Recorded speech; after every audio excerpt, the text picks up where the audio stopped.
सबसे ताकतवर परिवार की सेरेमनी शुरू होने वाली है, जहां 7 एनहांसमेंट स्क्रोल्स रखे गए हैं और हर बच्चे को सिर्फ 1 ही चुनने की इजाजत है। हर रंग एक एलिमेंट को रिप्रेजेंट करता है। रेड मतलब फायर, ब्लू मतलब वाटर, सिल्वर मतलब मेटल, डार्क मतलब अर्थ, येलो मतलब लाइटनिंग, ब्लैक मतलब शैडो और व्हाइट मतलब लाइट। सारे सिबलिंग्स इस गैदरिंग का यूज अपने अचीवमेंट्स दिखाने के लिए करते हैं। कोई बोलता है उसने इविल स्पिरिट्स को खत्म कर दिया, दूसरा प्राउडली कहता है उसने एक लेजेंडरी एंडेड स्वॉर्ड्समैन को अकेले सील कर दिया, और उनकी साइको सिस्टर तो कैजुअली रिवील करती है कि उसने सिर्फ एक डिवाइन आर्टिफैक्ट चुराने के लिए 54 लोगों का काम तमाम कर दिया, जैसे ये कोई नॉर्मल बात हो। उनका पिता, जो फैमिली का पैट्रियार्क है, हर अचीवमेंट पर खुश होकर सर हिलाता है, मानो ये सब डेली रूटीन हो। वहीं सबसे छोटा भाई चुपचाप खड़ा रहता है, क्योंकि उसे फैमिली का सबसे वीक मेंबर माना जाता है। जैसे ही सेरेमनी शुरू होती है, वो सबसे पहले आगे बढ़कर एक स्क्रोल उठा लेता है, और जैसे ही वो करता है पूरा हॉल फ्रीज हो जाता है। सबके चेहरे पर शॉक, ऐसा जैसे किसी ने सिस्टम ही क्रैश कर दिया हो। उस लड़के ने एक हिडन स्क्रोल उठा लिया था, जो सारे 7 एलिमेंट्स को मिलाकर एक ही पावर बना देता है। पैट्रियार्क को यकीन ही नहीं होता और वो तुरंत पूछने लगता है कि उसे किसने हेल्प किया, लेकिन साइको सिस्टर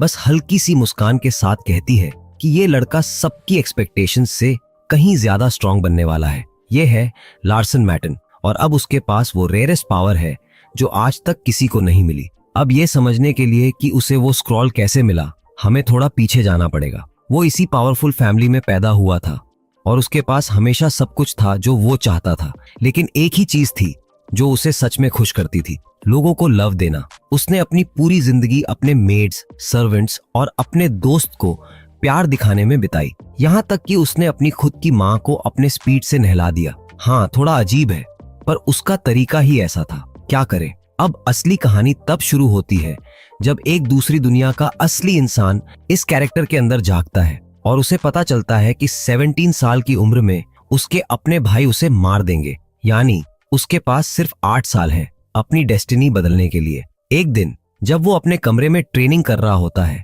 तभी एक सिस्टम एक्टिवेट होता है और उसे डिवाइन आईज नाम की एबिलिटी मिलती है। अब वो अपने आसपास किसी का भी स्टेटस देख सकता है, और यहीं उसे पता चलता है कि उसकी मेड असल में एक हिडन असैसिन है जो कभी भी उसे मार सकती है, खासकर उसके पिछले बिहेवियर की वजह से।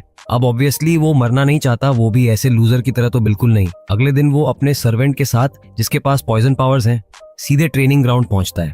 टावर का एडमिनिस्ट्रेटर उसे देखकर सोचता है कि ये बस एक नॉर्मल विजिट है, लेकिन जैसे ही लड़का बोलता है कि वो ट्रेनिंग के लिए आया है, उस आदमी के होश उड़ जाते हैं, क्योंकि ये सिर्फ 9 साल का बच्चा है और ऑलरेडी इतने हाई लेवल के मॉन्स्टर्स से लड़ना चाहता है। वैसे भी ये एडमिनिस्ट्रेटर पहले लार्सन का पंचिंग बैग रह चुका था, तो उसे लड़के की सेफ्टी से कोई खास फर्क नहीं पड़ा और वो उसे सीधा टेस्ट एरिया में ले जाता है।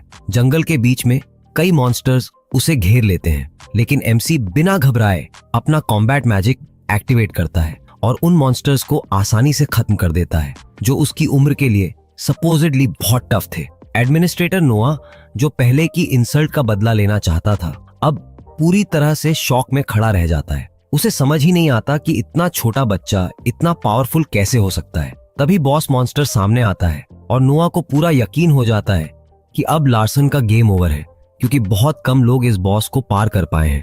मॉन्स्टर इतनी तेजी से अटैक करता है जैसे कोई स्नाइपर शॉट चला हो, और लार्सन मुश्किल से उस अटैक को डोडज कर पाता है। ये देखकर प्रोटैगोनिस्ट थोड़ा सरप्राइज्ड जरूर हुआ, लेकिन उसके लिए ये कुछ ज्यादा क्रेजी नहीं था। मॉन्स्टर ने उसे ऑफ गार्ड पकड़ने की कोशिश की, पर उसने आराम से खुद को डिफेंड कर लिया, जिससे टावर का बॉस खुद ही हिल गया। तभी लड़का जंप करता है, मॉन्स्टर को पकड़ता है और सिर्फ 1 पंच में उसे टेस्ट एरिया के बाहर उड़ा देता है। ट्रेनिंग ऐसे खत्म होती है जैसे कोई वार्म अप चल रहा हो। सिस्टम तुरंत वार्निंग देता है कि उसका माना पूरी तरह खत्म हो चुका है। वो इतना ड्रेन हो चुका था कि सर्वेंट तक वापस चलते चलते ही उसकी हालत खराब हो गई और वो कोलैप्स हो गया, जैसे बैटरी कंप्लीटली डेड हो गई हो। बाद में घर पे अपने कमरे में वो आराम से चॉकलेट खा रहा होता है, जो उसका मेन माना सोर्स है। हाँ, यहाँ चॉकलेट लिटरली फ्यूल है। तभी उसका बड़ा भाई कार्ल्टन आता है उसे फिर से इंसल्ट करने के लिए और कहता है कि जमीन पर गिरकर कीड़े की तरह क्रॉल करो, लेकिन उसे क्या पता ये वही पुराना वीक लार्सन नहीं है। पहली बार वो अटैक को डॉज कर देता है। कार्ल्टन को यकीन नहीं होता, फिर वो गुस्से में आकर अपने मैजिक सर्कल्स एक्टिवेट करता है। तभी एमसी अपनी टाइम स्लोइंग एबिलिटी यूज करता है, उसके पीछे पहुंचता है और पेट में ऐसा जोरदार पंच मारता है कि उसके भाई का माना अंदर से एक्सप्लोड हो जाता है। पहली बार कार्ल्टन को पता चलता है कि उसका खून भी रेड है। ये खबर पूरे मैंशन में आग की तरह फैल जाती है और किसी को यकीन नहीं होता कि लार्सन ऐसा कर सकता है। अब उसका स्ट्रॉन्ग बनने का जुनून और भी बढ़ जाता है।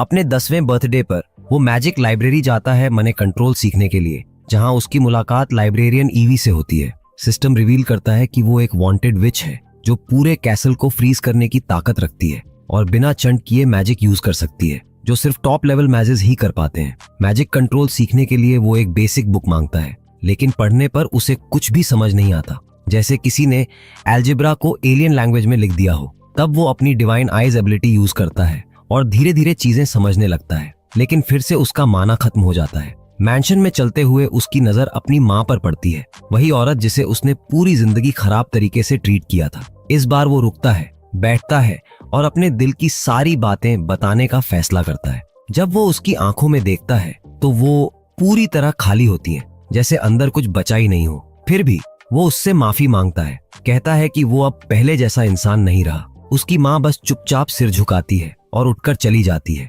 ये कहकर कि उसे काम पर वापस जाना है। बाहर निकलते ही वो खुद समझ नहीं पाती कि उसकी आंखों में आंसू क्यों हैं, जबकि आज का दिन तो खुश होने वाला था। आखिरकार पहली बार लार्सन ने उसे मदर कहा था। प्रोटैगोनिस्ट उससे रिक्वेस्ट करता है कि वो रोज उसे 1 आवर दे और साथ बैठकर चेल्प्स माउंटेन्स की कैरोटीन टी पिए। वो मान जाती है और आगे बढ़ जाती है। ये कोई आम टी नहीं थी, इसमें इतना पोटेंशियल था कि अगर 1 मंथ तक लगातार पी जाए तो ब्लू डॉट जैसी बीमारी भी ठीक हो सकती थी। चाहे वो उसे बिना शादी के पैदा हुआ हो, फिर भी लार्सन ये मानता है कि वो उसकी माँ है, वही इंसान जिसने कभी इस छोटे से शरारती लड़के का साथ नहीं छोड़ा। प्रोटैगोनिस्ट की अपनी माँ के लिए बस एक ही विश थी कि वो हमेशा हेल्दी रहे।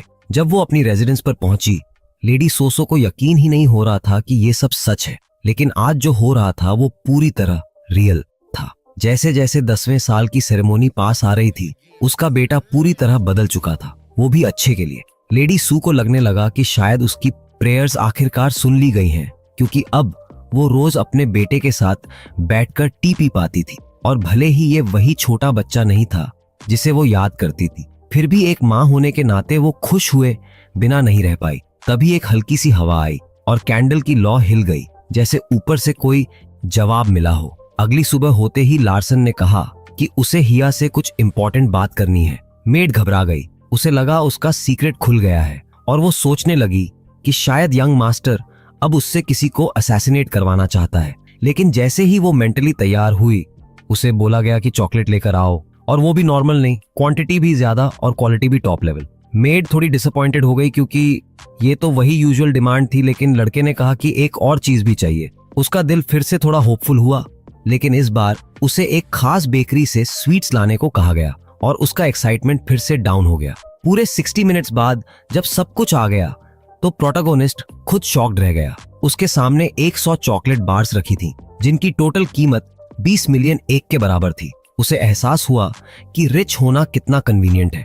1 घंटे के अंदर इतना महंगा चॉकलेट, लग्जरी का असली मतलब अब समझ आ रहा था। फिर उसने बिना टाइम वेस्ट किए अपना अनहेल्थी फीस्ट शुरू कर दिया। इस ब्रांड की कुछ हाई क्वालिटी बार्स थीं, जिनकी कीमत 300,000 ग्रैंड थी और कुछ सस्ती भी थीं। हर एक में अलग अलग अमाउंट का माना था। लूडन बेकरी की स्वीट्स में भी माना मौजूद था, यानी दोनों में कोई कॉमन इंग्रेडिएंट जरूर होगा। ये सोचते ही उसने अपने शैडो को बुलाया और ऑर्डर दिया कि लूडन बेकरी का बेकर तुरंत उसके सामने लाया जाए। आधे घंटे के अंदर ही बेकर उसके कमरे में खड़ा था। बेचारा अंदर ही अंदर पैनिक कर रहा था। उसे लगा शायद उसके स्वीट्स में कुछ गड़बड़ निकल आई है। ऊपर से लार्सन के बारे में जो रूमर्स थे कि उसने मार्शल आर्ट्स फैमिली की इकलौती बेटी को पीट दिया था, वो उसके डर को और बढ़ा रहे थे। अब बेकर के दिमाग में लार्सन एक छोटे से डीमन की तरह बन चुका था, जो कभी भी उसे खत्म कर सकता है। डर के मारे वो मन ही मन प्रेयर्स करने लगा। तभी लार्सन ने साइलेंस तोड़ा और सीधे उसके स्वीट्स के बारे में पूछ लिया। उसने डिमांड किया कि हर इंग्रेडिएंट डिटेल में बताया जाए। बेकर डर के मारे घुटनों पर बैठ गया और माफी मांगने लगा, लेकिन लड़के ने साफ किया कि उसे बस रेसिपी जाननी है, कोई पनिशमेंट नहीं देना। कांपते हुए बेकर ने धीरे धीरे इंग्रेडिएंट्स बताने शुरू किए, शुगर, स्टार्च सिरप और 1000 ईयर हर्ब पाउडर। और ये सुनकर लड़का खुद हैरान रह गया कि इतनी सिंपल रेसिपी से इतना पावरफुल स्वीट बन सकता है। और बस ऐसे ही हमारे हीरो को समझ आ गया कि स्वीट्स और चॉकलेट दोनों में कॉमन इंग्रेडिएंट वही 1000 ईयर हर्ब है। ये जानकर वो काफी खुश हो गया क्योंकि इस हर्ब को खाने से उसे काफी ज्यादा माना मिल सकता था। दूसरी तरफ ट्रेनिंग बिल्डिंग में नोआ इरिटेट हो रहा था क्योंकि लोग बार बार उस छोटे प्रोटैगनिस्ट के बारे में पूछ रहे थे। वो बस इतना ही बता पा रहा था कि लड़के ने सिर्फ अपने मैजिक कॉम्बैट टेक्निक से एक मशरूम मॉन्स्टर को हरा दिया और फिर रिकवरी मैजिक से उसके साइड इफेक्ट्स को ठीक कर लिया। तभी अचानक कोई हॉल में घुसा और उसे रियलिटी में वापस खींच लाया। हीलिंग मेज ने बताया कि सब लोग पागल हो रहे हैं ये सुनकर कि 7th यंग मास्टर ने 6th को हरा दिया। ये सुनते ही नोआ शॉक में आ गया, बल्कि थोड़ा अनॉयड भी हो गया। उसे लगा ये सब प्योर मैडनेस है। उसे समझ ही नहीं आ रहा था कि सिर्फ 9 साल का बच्चा सिर्फ एक मैजिक टेक्निक से इतना स्ट्रॉन्ग कैसे हो गया। हीलिंग मेज ने कहा कि शायद लार्सन 10वें साल की सेरेमनी से पहले अपनी पावर दिखाना चाहता है। जब उसे पता चला कि फाइट पूरी तरह वन साइडेड थी तो नोआ और भी ज्यादा हैरान रह गया। मेजेस नॉर्मली स्लो होते हैं, इसलिए वो मूवमेंट स्पेल्स यूज करते हैं अपनी स्पीड बढ़ाने के लिए, लेकिन वो स्पेल्स इतने कॉम्प्लेक्स होते हैं कि एक बच्चे के बस की बात नहीं। नोआ ने समझाया कि अगर कोई सिर्फ मैजिक कॉम्बैट टेक्निक से ही ग्रो करेगा तो एक लिमिट जरूर आएगी। एक पुराने स्टडी के हिसाब से ऐसे बच्चे को एलिमेंटल स्पेल्स सीखने में दिक्कत होगी और वो ग्रैंड एल्डर्स के लेवल तक नहीं पहुंच पाएगा। उसने ये भी कहा कि ये फैसला थोड़ा जल्दबाजी में लिया गया है, लेकिन हीलिंग मेज ने जवाब दिया कि शायद लड़का अभी नाइव है। नोआ बोला कि बात इतनी सिंपल नहीं है, लेकिन उसका कॉलीग हंसते हुए बोला कि वो ज्यादा सोच रहा है। आखिर में दोनों अपकमिंग सेरेमनी का इंतजार करने लगे।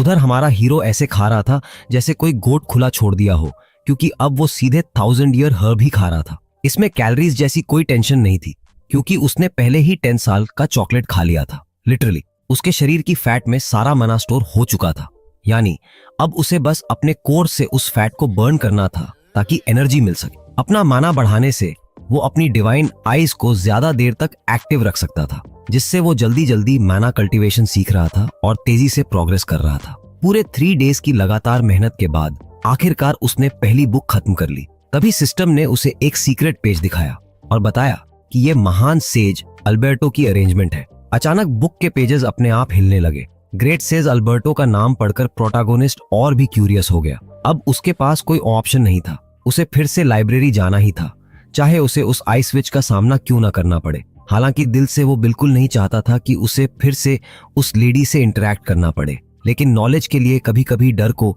साइड में रखना ही पड़ता है। लेकिन उसे ये बिल्कुल अंदाजा नहीं था कि वो कमरे में अकेला नहीं है। उसकी मेड, जो किसी अजीब वजह से उल्टी लटकी हुई थी, चुपचाप उसे देख रही थी। थोड़ी देर बाद स्टारलाइट लाइब्रेरी में जब प्रोटैगनिस्ट लाइब्रेरियन को ढूंढ रहा था तो उसे लगा कि आज ये जगह थोड़ी ज्यादा वार्म है। तभी अचानक एवियन उसके बिल्कुल पीछे आकर खड़ी हो गई।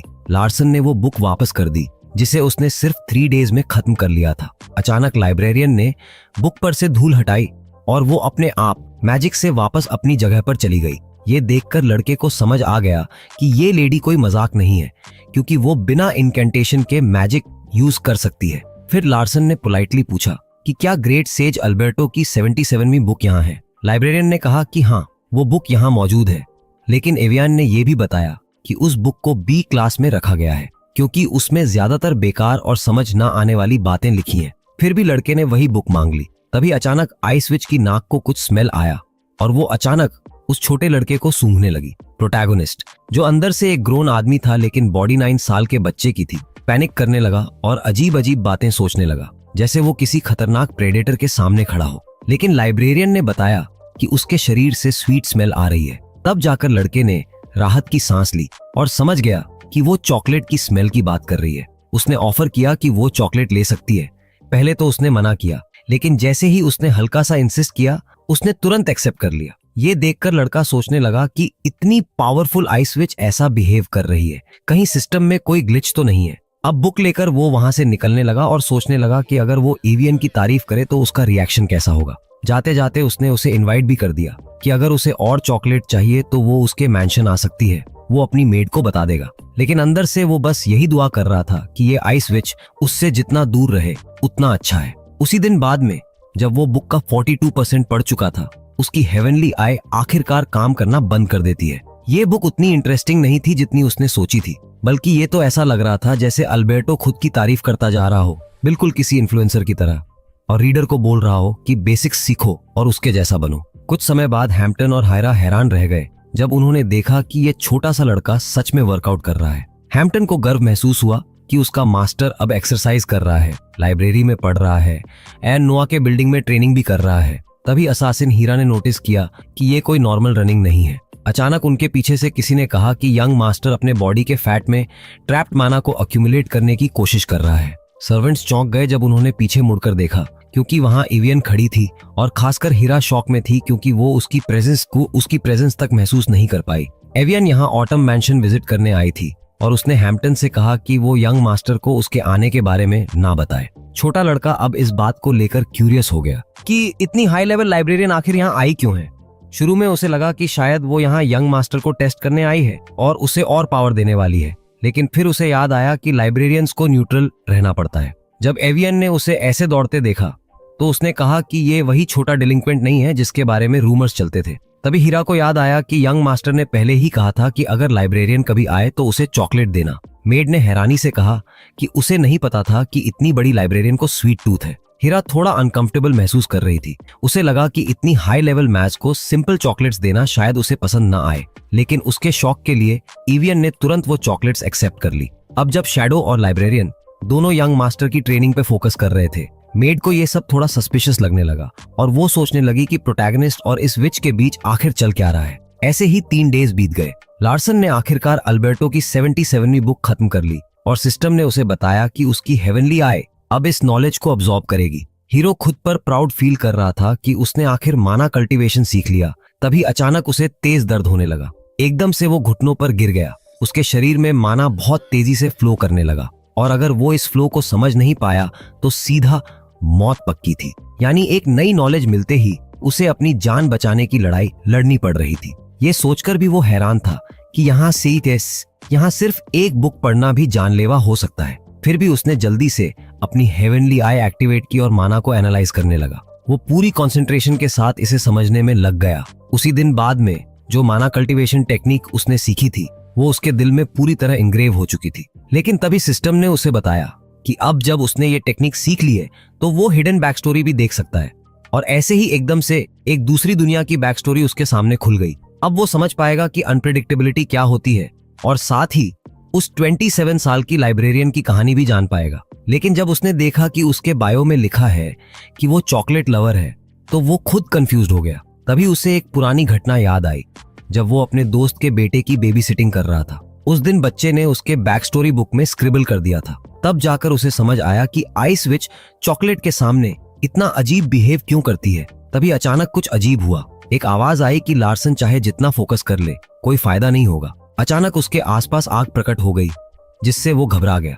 ये फ्लेम्स जल नहीं रही थी, लेकिन उनके पीछे जो प्रेजेंस थी वो सच में डरावनी थी। उस व्यक्ति के चेहरे पर किलर स्माइल थी और उसके बाल रेड थे। ये कोई और नहीं बल्कि पर्जिया मैटन थी, एक टायरेनिकल और क्रूअल कैरेक्टर जो फायर, अर्थ और वाटर को कंट्रोल कर सकती थी। और उसने हीरो को डायरेक्टली कॉल आउट किया कि वो बस फोकस करने का नाटक कर रहा है। इतनी पावरफुल मैजिशियन की प्रेजेंस ने प्रोटैगनिस्ट को सच में हिलाकर रख दिया। मामला और भी खराब हो गया जब उसकी हेवनली आई ने उसे दिखाया कि पर्जिया को वीक लोग बिल्कुल पसंद नहीं है और वो अपने फ्री टाइम में लोगों को काटना पसंद करती है। हाँ, कैजुअल हॉबी जैसा। वो फिर से उससे पूछती है कि वो कंसंट्रेट करने का नाटक क्यों कर रहा है। हमारा हीरो इंस्टिंक्ट से माफी मांगने ही वाला था, लेकिन तुरंत खुद को रोक लिया क्योंकि हेवनली आई पहले ही बता चुकी थी कि पर्जिया वीक लोगों से नफरत करती है और इस हालत में अपॉलॉजी देना मतलब सीधा सुसाइड। लार्सन को समझ आ गया कि वो किसी अजीब से टेस्ट में फंस चुका है, इसलिए उसने अपनी बड़ी बहन से कहा कि वो सच में कंसंट्रेट कर रहा था। खुद उसे भी अपने वर्ड्स पर पूरा भरोसा नहीं था, लेकिन सिचुएशन संभालने के लिए वही लाइन पकड़ ली और ऊपर से बोल दिया कि उसकी सिस्टर को तो इससे ज्यादा ऑब्जर्वेंट होना चाहिए। पर्सिया ने इसे पूरी बकवास बताया, लेकिन लार्सन फिर भी अपने वर्ड्स पर टिका रहा कि वो प्रेटेंड नहीं कर रहा। फिर उसने स्मार्ट बनते हुए कहा कि उसकी सिस्टर बस ये देखना चाहती थी कि क्या वो डरकर माफी मांगेगा। तभी पर्सिया अचानक हंसने लगती है और वो हंसी ऐसी थी कि समझ ही नहीं आया कि खतरा टल गया या अब शुरू हुआ है। पर्सिया ने कहा कि वो सच में रूमर्स के मुताबिक बदल गया है और ये सुनकर लार्सन खुद सरप्राइज हो गया क्योंकि उसे तो रूमर्स के बारे में पता ही नहीं था। उसने कामली कहा कि वो एक बेटर पर्सन बनना चाहता है। पर्सिया ने ठंडे अंदाज में कहा कि अब बहुत देर हो चुकी है, लेकिन उसके जवाब ने उसे इंटरेस्टेड कर दिया। और फिर एक आइडियल बड़ी बहन की तरह उसने उस पर एक जायंट फ्लेमिंग स्नेक छोड़ दिया। पर्शिया ने कहा कि चीजें तब खत्म होती हैं जब इंसान खुद मान ले कि वो खत्म हो चुका है। उस मोमेंट पर हीरो ने कहा कि उसे अपने लिमिट्स पता हैं और वो कभी भी हाउस का हेड नहीं बन पाएगा, लेकिन उसने ये भी कहा कि वो अपने किसी सिबलिंग को पैट्रियार्क बनने में हेल्प कर सकता है। ये सुनकर पर्शिया ने डिटेल में बताने को कहा। तब उसने कहा कि वो एक हिडन एस बन सकता है, छोटा सा लेकिन काम का। पर्शिया को अभी भी डाउट था कि वो किसी काम का है भी या नहीं। तब उसने कामली जवाब दिया कि किसी टूल की वैल्यू बाय पे इस बात पर डिपेंड करती है कि उसे यूज करने वाला कितना कैपेबल है। फिर पर्शिया ने इनडायरेक्टली पूछा कि वो किसके लिए काम करना चाहता है। लार्सन समझ गया कि वो खुद के लिए पूछ रही है, लेकिन उसने स्मार्ट बनते हुए कहा कि अभी वो अपने सिबलिंग्स को ठीक से जानता ही नहीं है ताकि डिसाइड कर सके कि किसे सपोर्ट करना चाहिए, जबकि असल में उसे पता था कि बेस्ट चॉइस अवेलिया है, एंड की सॉर्सरेस। तभी उसने अचानक पर्शिया को बोल दिया कि वो सेकंड सिस्टर से डरती है। ये सुनते ही उसके स्नेक ने हिस करना शुरू कर दिया और उसका डर साफ दिख गया। अचानक उसके आसपास की आग और तेज हो गई और उसे लगा जैसे वो किसी फर्नेस में खड़ा हो। पर्शिया ने कहा कि उसने उसे सिर्फ कुछ मिनट दिए थे क्योंकि वो उसे क्यूट लगा था, लेकिन उसकी बातें अब उसे बेकार लग रही थीं और उसे झूठ बिल्कुल पसंद नहीं। तब लार्सन ने कामली कहा कि उसे पता है कि पर्शिया को ऑनेस्ट और एरोगेंट लोग पसंद है, ना कि वीक और सबमिसिव। और फिर उसने कहा कि वो ऑनर के आगे झुकेगा, पावर के आगे नहीं। ये सुनते ही उसकी बड़ी बहन ने आखिर उसे छोड़ दिया। जाते जाते लार्सन ने कहा कि उसे माफ कर देना चाहिए क्योंकि इस बार उसने उससे पूरी ईमानदारी से बात की थी। रेड हेयर वाली उसकी बहन ने उसे बेवकूफ सा कुछ कहा और जाते जाते उस पर कुछ फेंक दिया। वो चीज सीधे उसके पेट में लगी और उसे ऐसा दर्द हुआ जैसे कोई बॉलिंग बॉल फुल स्पीड में आकर टकराई हो। लेकिन जब उसने देखा तो वो बस एक सिंपल एप्पल था। मजेदार बात यह थी कि उस एप्पल का इम्पैक्ट इतना जबरदस्त था कि उसे एक डिफेंसिव टेक्निक मिल गई जिसका नाम था आयरन विल। जाते जाते पर्शिया ने कैजुअली कहा कि वो एप्पल खा लेना और ये भी बताया कि उसे ये रास्ते में मिला था जैसे कोई रोड साइड स्नैक हो। लेकिन तभी प्रोटैगनिस्ट को समझ आया कि उसके हाथ में जो है वो कोई नॉर्मल एप्पल नहीं है, बल्कि एक कार्डियन है जो एक बेहद रेयर और महंगा मना एलिक्सर होता है, हाई क्वालिटी वाला। उसे इतनी आसानी से इतना रेयर आइटम मिलने की वजह बस इतनी थी कि वो इस हाउस का सबसे छोटा मेंबर था। लार्सन ने फिर खुद की तुलना कसिन सैड से की, जिसे तो एक सिंपल कार्डियन उठाने के लिए भी मोटिवेट करना पड़ता था, और यहाँ उसे ये कैजुअली थ्रो करके मिल गया। बाद में अपने रूम में पर्शिया ये सोचने लगी कि उसका ये 9 साल का स्कैंडल भाई खुद से फर्स्ट सर्कल तक कैसे पहुंच गया। उसे शक होने लगा कि शायद वो इतने सालों से जो डेलिंक्वेंट एक्ट कर रहा था वो सब फेक था। अब उसे साफ दिखने लगा कि वो लड़का कोई फूल नहीं है, बल्कि ऐसे चालाक लोग ही उसे सेकंड सिस्टर के खिलाफ लड़ाई में काम आ सकते हैं। ऊपर से वो लड़का काफी करेजियस भी था और डर के सामने भी अपने इंटेंशंस छुपाना जानता था। और सबसे इंपॉर्टेंट बात, लार्सन का हाउस का नेक्स्ट हेड बनने का कोई चांस नहीं था। पर्शिया, जिसने अभी अभी सिर्फ अपनी उंगली से एक डेस्क तोड़ दिया था, ये समझ गई कि ये लड़का एक यूजफुल एसेट तो है, लेकिन कभी भी उसके पोजीशन के लिए खतरा नहीं बनेगा। इसलिए उसने सैंडो को बुलाया और उसे कहा कि बाकी सिबलिंग्स को लार्सन के पास आने से रोका जाए और उसके बारे में डिलिंक्वेंट वाली रूमर्स फैलती रहे। फिर उसने कैजुअली सोचा कि क्या उसके छोटे भाई ने उसका दिया हुआ गिफ्ट खाया होगा या नहीं। सैंडो को ऑर्डर मिला कि वो उस पर नजर रखे और ये इंश्योर करे कि वो एप्पल खाकर मर ना जाए। सैंडो ने मजाक में कहा कि पर्शिया को शायद वो पसंद आ गया है। इस पर उसने ठंडे अंदाज में कहा कि अगर वो उसकी किलर के तौर पर पकड़ी गई तो उसके लिए प्रॉब्लम हो जाएगी, और वैसे भी चीजें ज्यादा इंटरेस्टिंग तब होंगी अगर वो एप्पल खाने से मना कर दे। उसके हिसाब से अगर उसका 9 साल का भाई इतना बेवकूफ निकला कि उसका गिफ्ट रिजेक्ट कर दे तो उसे उसके कुछ लिम्ब्स तोड़ने का पूरा हक होगा। उसी रात जब लार्सन उस फ्रूट को एनालाइज कर रहा था, सिस्टम ने उसे बताया कि अगर उसने ज्यादा खा लिया तो वो मर सकता है और उसे किसी मैजिशियन की मदद लेनी पड़ेगी। प्रॉब्लम ये थी कि उसे ये नहीं पता था कि ज्यादा कितना होता है। अब वो सोच में पड़ गया कि आखिर पर्शिया ने उसे ये एप्पल दिया ही क्यों। क्या वो चाहती है कि वो उसका एहसान माने? लेकिन वो ये भी जानता था कि उसकी बहन थोड़ी अजीब है, तो ये भी पॉसिबल है कि उसने बस क्यूरियोसिटी में उसे ये दे दिया हो और बाद में उसे इस्तेमाल करे जब वो इसे खा ले। भले ही उसे ये नहीं पता था कि उसकी बहन उसके लिए क्या प्लान बना रही है, लेकिन छोटा भाई इतना जरूर समझ गया था कि अगर उसने वो एप्पल खाने से मना किया तो पर्शिया बिना सोचे उसका हाथ या पैर तोड़ देगी। सिस्टम ने उसे बताया कि उसे हेल्प के लिए वाटर, आइस या विंड एलिमेंट मैजिक की जरूरत पड़ेगी। ये सुनते ही उसके दिमाग में एक आइडिया आया। पहला ख्याल था एवियन के पास जाने का, लेकिन साथ ही उसे ये भी लगा कि उसे मार देने के चांसेस भी कम नहीं है। आखिर वो आसानी से ये कह सकती थी कि उसने एप्पल ज्यादा खा लिया और वो उसे बचा नहीं पाई, यानी पूरा ब्लेम उसी पर डाल सकती थी। सीधा मतलब सबसे डेंजरस सिचुएशन यही थी कि वो लाइब्रेरियन की मर्जी पर हो। फिर भी उसने उसे बुलाने का फैसला किया। उसे पता था कि वो कार्डियन जैसे पावरफुल आइटम को उससे छुपा नहीं सकता, उसकी म्याना तो दूर से ही पकड़ी जाएगी। इसलिए उसने एवियन को अंदर बुलाया और दिमाग में एक नया प्लान सोचने लगा। बैठते ही उसने साफ कहा कि वो इस पावरफुल आइटम को उससे छुपाना नहीं चाहता और उसने एप्पल उसे दिखा दिया। फिर लार्सन ने कहा कि वो उसके साथ डील करना चाहता है क्योंकि इतना कैपेबल नहीं है कि इस एप्पल को अकेले कंज्यूम कर सके, उसे उसकी मदद चाहिए। एवियन ने सीधा जवाब दिया कि वो एक एआई वेरिएंट होने की वजह से न्यूट्रल रहने के लिए बंधी हुई है, इसलिए वो सक्सेशन वॉर में डायरेक्टली या इनडायरेक्टली किसी की मदद नहीं कर सकती। प्रोटैगनिस्ट ने तुरंत कहा कि उसका रिक्वेस्ट सक्सेशन से रिलेटेड ही नहीं है। उसने कामली कहा कि वो बस एक मेज के तौर पर ग्रो करना चाहता है और मैजिक के विल के साथ जीना चाहता है। ये सुनकर एवियन थोड़ी क्यूरियस हो गई क्योंकि ये वर्ड्स किसी सीरियस मैजिशियन जैसे लग रहे थे। उसे लगा शायद कोई जानबूझकर उसे डिलिंक्वेंट दिखा रहा है ताकि उसे नुकसान पहुंचे। लार्सन ने साफ कहा कि उसे हाउस का नेक्स्ट हेड बनने में कोई इंटरेस्ट नहीं है, लेकिन एवियन को ये बात मानना मुश्किल लग रहा था क्योंकि मैटन फैमिली के बच्चे तो इसी के लिए जीते हैं। तब उसे दोबारा जोर देकर कहना पड़ा कि उसे उसकी मदद सिर्फ अपने लिए चाहिए, ना कि पावर या पोजीशन के लिए। फिर भी एवियन ने कहा कि उसका रोल उसे इंटरफियर करने की इजाजत नहीं देता और उसे मैटन फैमिली के मेजेस से हेल्प लेनी चाहिए।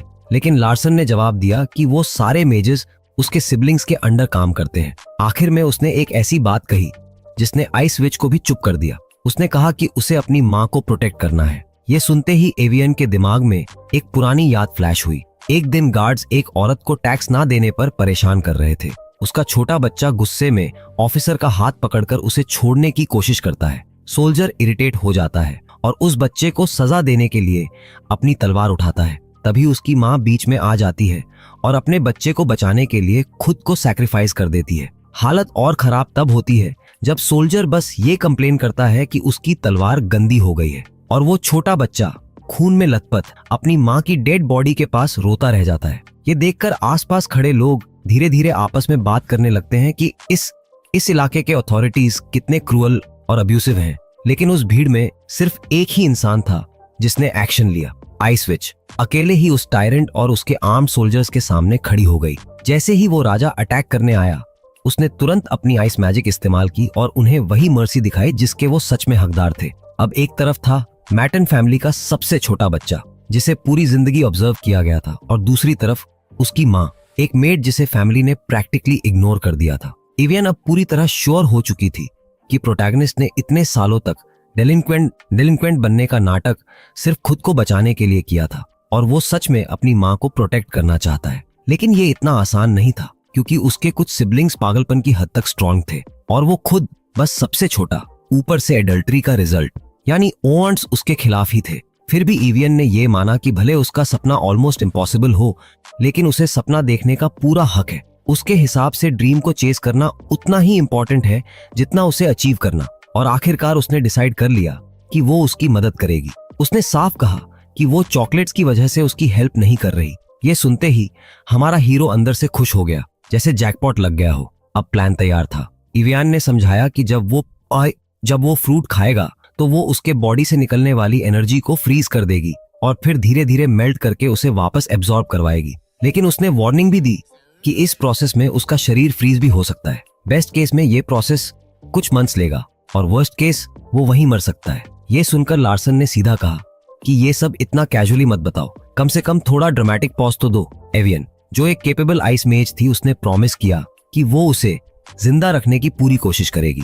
एक पल के लिए लार्सन ने सोचा कि क्या उसे ये फ्रूट अभी के लिए छोड़ देना चाहिए, लेकिन फिर उसने रियलाइज किया कि अभी उसके पास सरवाइव करने के चांसेस सबसे ज्यादा हैं। आखिर में उसने इसे एक गैम्बल मान लिया जिसमें फेलियर का चांस कम है और लाइब्रेरियन को आगे बढ़ने को कहा। तभी एवियन ने कैजुअली कहा कि चूंकि वो उसकी सर्विस ले रहा है तो उसे पेमेंट भी करनी होगी और बड़ी सिंप्लिसिटी से उसने 24 चॉकलेट बार्स मांग लिए। कुछ ही देर बाद ये खबर उसकी बड़ी बहन पर्शिया तक पहुंच गई कि उसने एप्पल खा लिया है, वो भी लाइब्रेरियन की मदद से। पर्शिया ने तुरंत समझ लिया कि बात एवियन की हो रही है और उसने हैरानी से कहा कि आखिर लार्सन ने उसका दिल कैसे जीत लिया। मास्क्ड मेडन एवियन की डिटेक्शन मैजिक की वजह से पास तक नहीं आ पाई, इसलिए उसे पता ही नहीं चल पाया कि अंदर क्या यह हुआ। ये पूरा सिचुएशन पर्जिया के लिए काफी अनएक्सपेक्टेड था। उसने समझाया कि कार्डियन इतना पावरफुल है कि सिर्फ एवियन जैसी स्ट्रॉन्ग मेज ही इस प्रोसेस को सक्सेसफुल बना सकती है, जिसे लार्सन शायद पहले से लार्वियन के नाम से जानता होगा। जब सैंडो ने बताया कि लड़के ने पूरा फ्रूट खा लिया है, तो उसने ये भी कहा कि कुछ ऐसा हुआ जिसने खुद आइस मेज को भी शॉक कर दिया। उसने बताया कि लड़के की वाइटल्स पूरी तरह स्टेबल हैं, जबकि वो बहुत तेजी से माना अब्सॉर्ब कर रहा है। पर्जिया को इसमें कुछ खास सरप्राइजिंग नहीं लगा, क्योंकि आखिर वो अभी भी मैटन फैमिली का मेंबर था। पर्जिया ने कहा कि नॉर्मली ये प्रोसेस करीब 3 इयर्स लेता है और उसने सोचा था कि लार्सन इसे 1 ईयर में कर लेगा। लेकिन उसकी असली हैरानी तब हुई जब सैंडो ने बताया कि जिस स्पीड से वो मना एब्जॉर्ब कर रहा है, वो ये प्रोसेस सिर्फ 3 वीक्स में पूरा कर सकता है। दूसरी तरफ ऑटम मैंशन में प्रोटैगनिस्ट अपने बेड पर पड़ा हुआ पसीने से भीग रहा था, क्योंकि उसका शरीर लिटरली उबल रहा था। सुबह होते होते कई घंटों तक दौड़ने के बाद भी उसे थकान का नाम नहीं था। तभी रूस्टर की आवाज आई और उसे एहसास हुआ कि वो बिल्कुल टायर्ड नहीं है। अब उसके अंदर इतनी एनर्जी थी कि उसे लग रहा था उसका दिल माना के प्रेशर से एक्सप्लोड हो जाएगा। इसलिए उसने अपने शैडो से कहा कि उसे वाटरफॉल गार्डन ले चले। वहां पहुंचकर उसने क्लाइंबिंग शुरू कर दी। वाटरफॉल पर चढ़ना सिंपल जॉगिंग से कहीं ज्यादा मुश्किल था, लेकिन उसने हैम्पटन को ऑर्डर दिया कि उसे अराउंड 10 किलोग्राम के वेट्स ला कर दे। उसकी इस क्रेजी ट्रेनिंग की वजह से उसकी आयरन विल अपग्रेड होकर एडवांस्ड आयरन विल बन गई, जिससे उसे एक्स्ट्रा प्रोटेक्शन मिला। साथ ही उसकी माना यूटिलाइजेशन भी इवॉल्व होकर प्रोफिशिएंट माना यूटिलाइजेशन बन गई, जिससे उसका शरीर बेहद हल्का महसूस होने लगा। उसी मोमेंट उसने वेट बढ़ाकर 20 केडी कर दिया। 7 दिनों बाद वो 30 किलोग्राम तक पहुंच गया और उसके अगले हफ्ते उसने 50 किलोग्राम तक वेट बढ़ाने को कहा। यह देखकर उसका सर्वेंट थोड़ा वरीड हो गया कि कहीं वो ओवरडू तो नहीं कर रहा, लेकिन लार्सन ने कॉन्फिडेंटली कहा कि सब कंट्रोल में है। सच में नींद कम होने के बावजूद वो एनर्जी से भरा हुआ था, जैसे बैटरी फुल चार्ज हो। साफ था कि उसने एप्पल का पूरा मना एब्जॉर्ब कर लिया है। सैंडो ने पर्शिया को बताया कि उसके छोटे भाई का बॉडी कुछ अलग ही लेवल का है। पर्शिया को यह जानकर इंटरेस्ट हुआ कि वो रोज मैजिक कॉम्बैट टेक्निक्स के साथ वाटरफॉल क्लाइंब कर रहा है।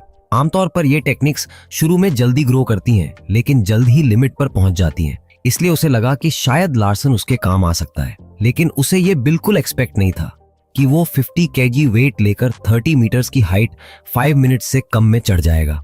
ये सुनकर वो हंस पड़ी और सैंडो से पूछा कि उसके भाई की लाइफ स्पैन कितनी बची है। मास्क पहने हुए सर्वेंट ने बताया कि अगर कुछ नहीं किया गया तो लार्सन 3 मंथ्स के अंदर मर सकता है, क्योंकि उसका शरीर माना से ओवरफ्लो हो रहा है और कभी भी अंदर से फट सकता है। सैंडो ने सजेस्ट किया कि पर्जिया को उसकी मदद करनी चाहिए, लेकिन पर्जिया चाहती थी कि वो खुद रास्ता ढूंढे। जैसे ही उसे लगेगा कि वो मरने के करीब है, वो खुद एक्शन लेगी और साथ ही ये भी समझेगी कि आखिर उसने आइस मेज का दिल कैसे जीत लिया।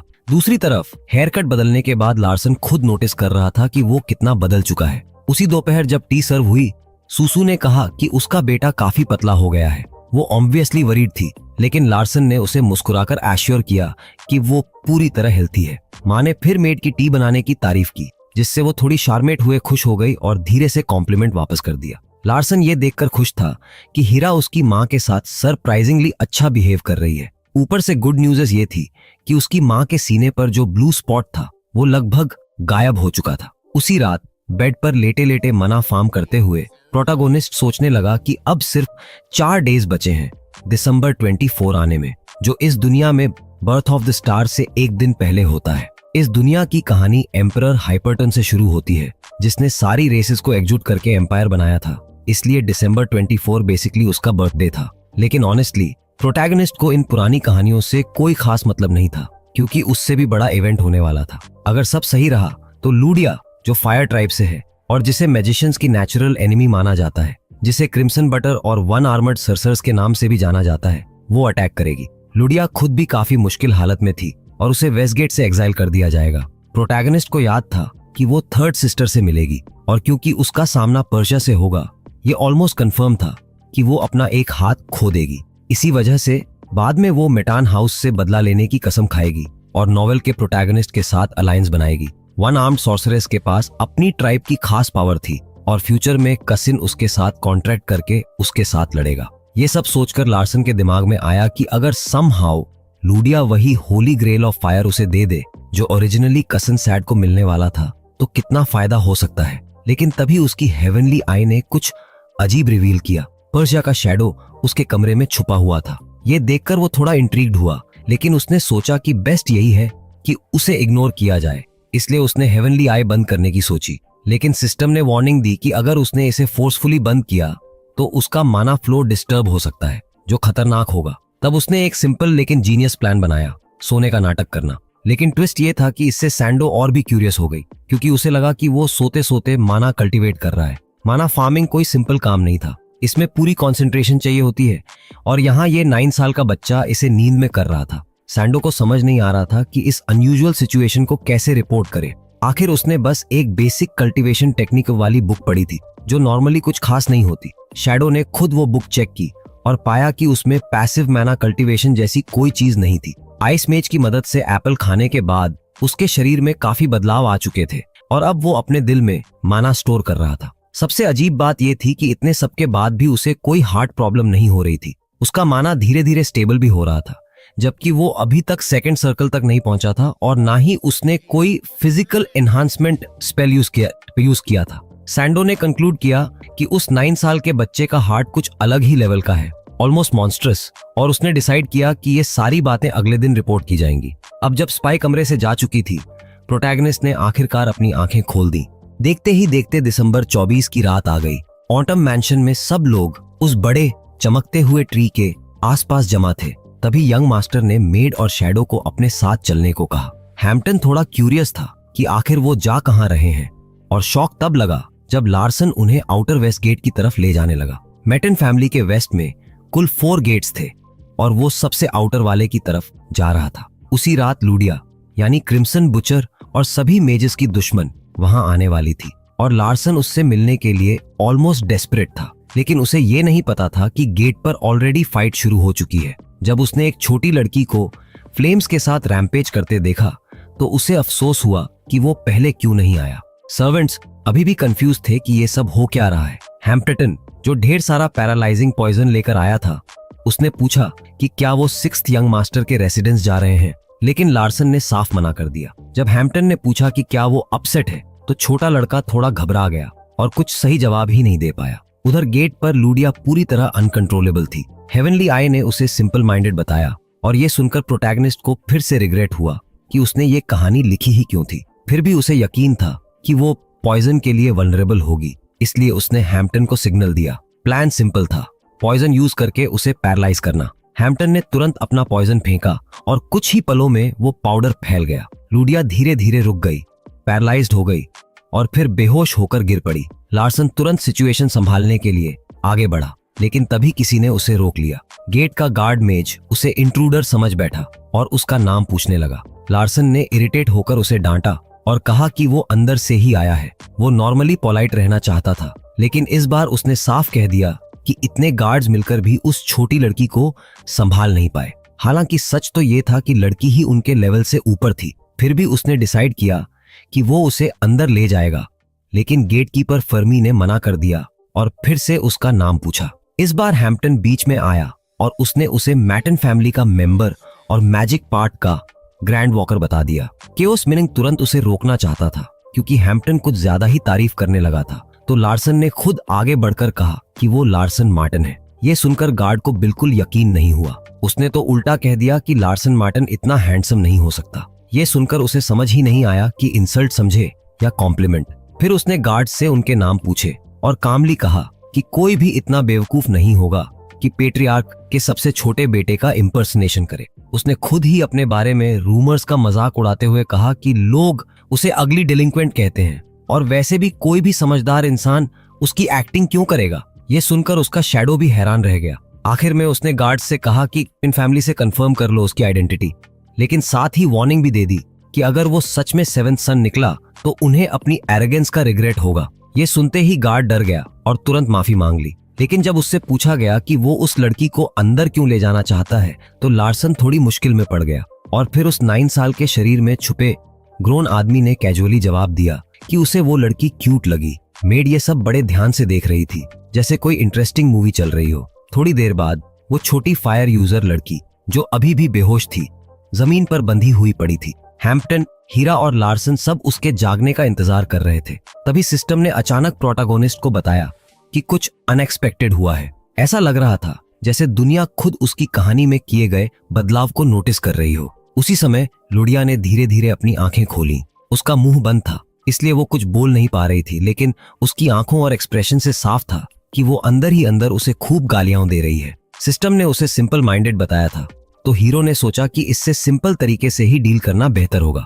लार्सन ने बिना घुमाए फिराए सीधा ऑफर दे दिया कि वो उसके बीमार पिता की मदद कर सकता है। उसने कहा कि उसकी अपनी माँ भी बीमार थी, इसलिए वो उसका दर्द समझ सकता है, और उसके कपड़ों से उसने पहचान लिया कि वो फायर ट्राइब की मेज है। फिर उसने बताया कि उसके इलाके में कोई एपिडेमिक फैला हुआ है। ये सुनकर उसका शैडो उसकी नॉलेज से इम्प्रेस हो गया। वहीं दूसरी तरफ लड़की चुपचाप उसे देखती रही। फिर अचानक वो शॉक्ड हो गई जब उसने सुना कि उसके सामने खड़ा ये लड़का उस बीमारी का इलाज जानता है। लार्सन ने आगे कहा कि शायद वो उसके घर पर अटैक करने आई थी, क्योंकि उसे लगा कि मार्टिन फैमिली के पास उसका इलाज होगा। फिर उसने उससे कहा कि अगर वो सही समझा है तो अपना सिर हिलाकर कंफर्म करे।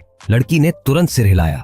इसके बाद उसने असैसिन को कहा कि उसका मुंह खोल दिया जाए। जैसे ही वो फ्री हुई, लुडिया ने सीधा पूछा कि क्या वो सच में उसकी मदद करना चाहता है। उसकी कैजुअल टोन देखकर लार्सन को कासेंड याद आ गया, लेकिन उसने हाँ में जवाब दिया। फिर भी लुडिया को यकीन नहीं हो रहा था, क्योंकि उसके हिसाब से नोबल्स सिर्फ अपने फायदे के लिए ही मदद करते हैं। उसने कहा कि उसके पास कुछ वैल्यूबल है जो वो इलाज के बदले दे सकती है। ये सुनते ही प्रोटैगनिस्ट की आंखें चमक उठी, क्योंकि उसने तुरंत पहचान लिया कि वो item holy grail of fire, वही रेयर चीज जो ओरिजिनल स्टोरी में मेन कैरेक्टर को मिलती है। उसने बिना डिले किए प्रॉमिस किया कि वो उसके पिता को ठीक कर देगा, और ये सुनकर लड़की खुशी से भर गई।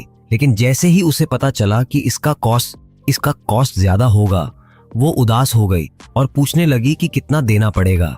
लार्सन ने कैजुअली कहा कि ये तो इलाज के बाद ही पता चलेगा, और बस ऐसे ही उसने बड़ी आसानी से उस वैल्यूबल आइटम का डील कर लिया उसके पिता की जान के बदले।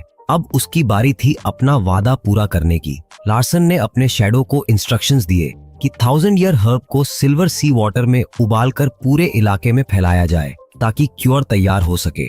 हैम्पटन ये सुनकर क्यूरियस हो गया और पूछ बैठा कि ये काम कैसे करेगा। तब लार्सन ने हल्की सी एटीट्यूड वाली टोन में कहा कि एक शैडो को अपने मास्टर पर शक नहीं करना चाहिए। ये सुनकर डार्क स्किन्ड लड़का पूरी तरह इम्प्रेस्ड हो गया, और उसने प्रॉमिस किया कि वो अपने मास्टर के आदेश को परफेक्टली पूरा करेगा, उसकी पावरफुल ऑरा से लिटरली दंग रहकर। प्रोटैगनिस्ट को जल्दी ही समझ आ गया कि हीरा उससे पूछना चाहती है कि उसे ये प्रिस्क्रिप्शन कैसे पता है। हीरा ने साफ कहा कि ये सब कॉमन सेंस से बाहर है। लार्सन ने बस इतना जवाब दिया, मैं मैटन हूँ, जैसे ये एक्सप्लेनेशन काफी हो। और स्ट्रेंजली मेड ने उसे धन्यवाद भी दे दिया उसकी ऑनेस्टी के लिए। उसे अचानक ऐसा फील हुआ जैसे वो किसी छोटे पैट्रियार्क के सामने खड़ी हो। जब हीरो ने कहा कि अब वो लुडिया को फ्री करने वाला है, तो छोटी लड़की पूरी तरह शॉक्ड रह गई।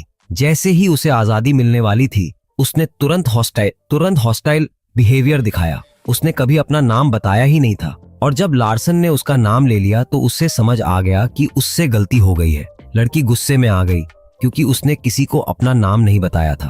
अब सिचुएशन थोड़ी ऑकवर्ड हो गई थी। फिर भी लार्सन काम रहा, और उसने पूछा कि क्या सच में उसका नाम जानना इतना अजीब है।